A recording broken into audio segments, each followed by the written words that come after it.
È stato presentato nei giorni scorsi, nell'arcipretale di Badia Polesine, il totem che presenta la chiesa e le opere in essa contenute, mettendo in evidenza aspetti sconosciuti ai badiesi, scoperti durante la ricerca storica per l'allestimento del sistema.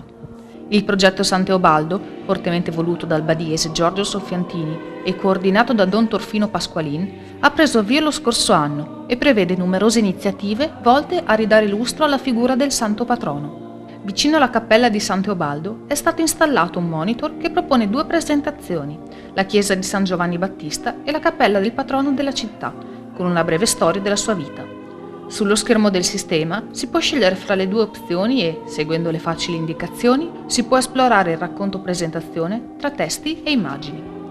Moltissime sono le attività che si sono susseguite nel tempo per la realizzazione del progetto San Teobaldo, dal nuovo santino al maxi pannello per il portale della chiesa, dalla nuova statua al drappo per i balconi, dal ripristino della processione alla messa celebrata in condizioni idonee per i fedeli, dal dépliant informativo che è presente sulla balaustra della cappella del santo alla nuova stazione informatizzata.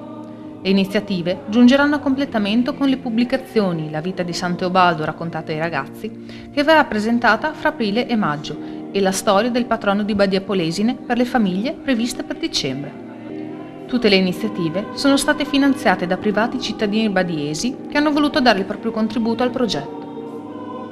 Con l'installazione del totem, la chiesa di Badia offrirà ai visitatori un servizio di informazioni moderno e funzionale, realizzato anche grazie al contributo degli studenti e degli insegnanti del liceo Eugenio Balzan di Badia Polesine, che hanno curato il programma informatico del sistema, la grafica e le traduzioni in 5 lingue.